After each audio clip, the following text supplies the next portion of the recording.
good afternoon po sa inyong lahat. Ngayon ay magluluto tayo ng fried rice. Since marami akong mga leftover na rice, gagamitin ko ito siya, guys. Ayan, may shredded carrots. Ayan. Marinated shrimps. Ayan, with chili and knoblaw or garlic and chilies. At saka ito yung leftover din ng mga vegetables, guys. So, ayan, gagawa po tayo ng fried rice. Let's go! Olive oil yan.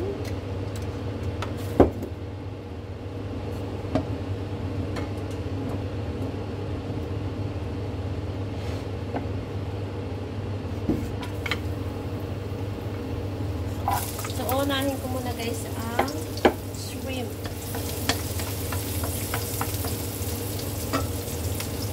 So, ayan, guys, brown po siya.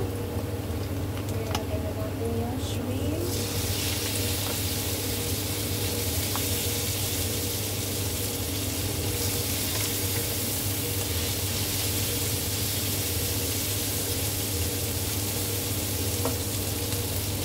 So, ayan mga langga.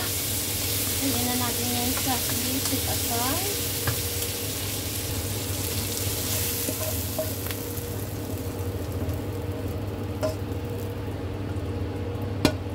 Tapos magdagdag ako ng olive oil.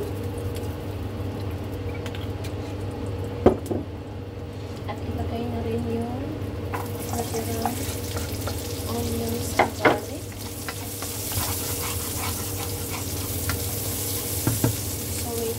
Browning. So, ayan. Lagay na natin yung kanin. Dami-daming kanin, guys. Good for 2 days ito, guys.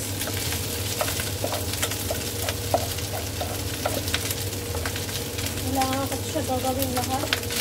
Kasi nasusunod ko ito.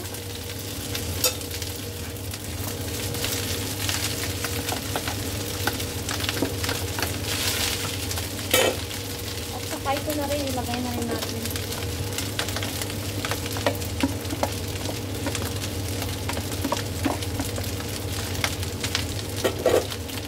So, i-mix ko lang lahat. Guys, meron pala ako nito, guys. Oh, cook it is fried rice. So, kailangan natin yung itlog. Eh, so, gamitin natin to, guys. Sayang. Pero half lang siguro, guys. Kasi ayoko naman mas ma-over ng ano. Ganitong powder na yan. Sige, lagyan na lang natin, guys. So, half lang ang gagamitin ko. Para next time magamit ko pa po yung half. Half lang. Ayan, half na siya, guys. So, gamit natin yan next time. So, pero wala akong ganito, guys. Kailangan mo ng herbsin, rice, 2 itlog, rolling swivel. Ayan, may granilin. Tama pala, guys. Eh. Tapos magkata tayo ng separate with itlog. At saka, mixed vegetables. Pero may ano kasi ako si ganito, oh. Teka, sandali. So, yung mga langga, separate frying pan. Ano tayo dito na itlog at saka yung ito. Ito yung tawag niyan. Kalimutan ko. Cabbage. Cabbage yung ilalagay natin dito, guys. So, maglagay tayo ng olive oil. Tapos yung itlog dito, 2 piraso. Saan nilagay ko kanina yung carrots. Asin.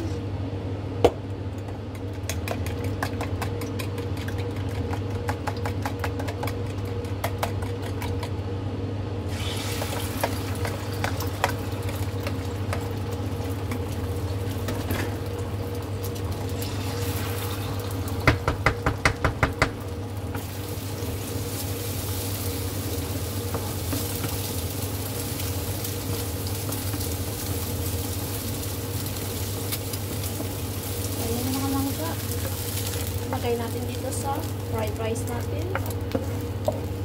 At saka yung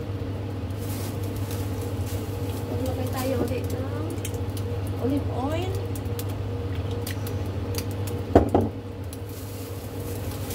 Tapos, ayan, maglagay naman tayo ng cabbage. Ito yung leftover from my noodles. Pero wag lang masyadong marami lang, guys. Hindi lang. Para magigulay rin yan siya. Ayan. Tapos later on, maglagay din tayo ng spring onions. Maglagay din tayo ng salt.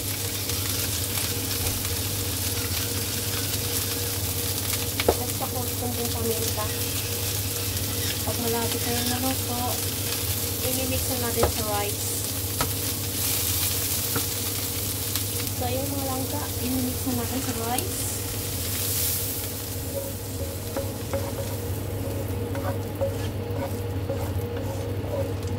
At saka yung ang shrimp, ilalagay na rin natin.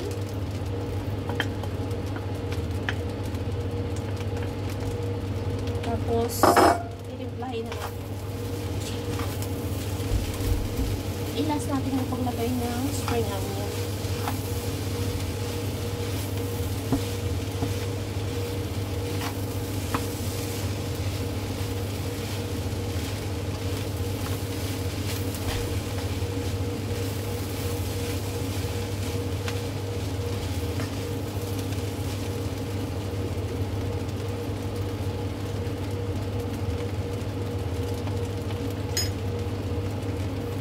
Nabay pa tayo ng asin.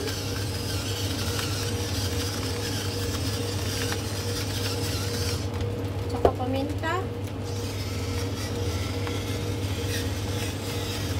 Parang ano na lumabas yung paminta ko, guys. At tsaka yung last yung Maggi.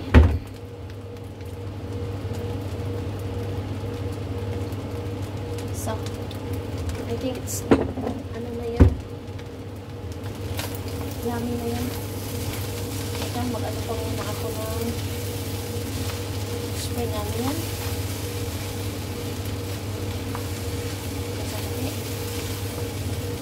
So, ayan ang mga langka. Ang last na lang to. Thank you so much for watching mga langka. Product na po yan. At ipapares po namin yan sa fish na leftover din.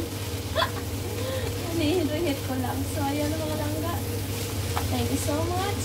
Sana po ay may makakain din po kayo. Napakasimple lang po po. Wala lang po. Satisfied na rin itong asawa ko ga. Ang asawa ko.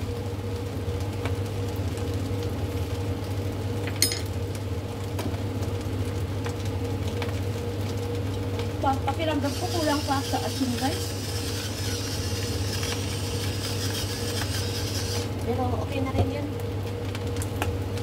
Tsaka maglagay tayo ng konti dito. Thank you so much and have a blessed day. Happy weekend, guys. Bye!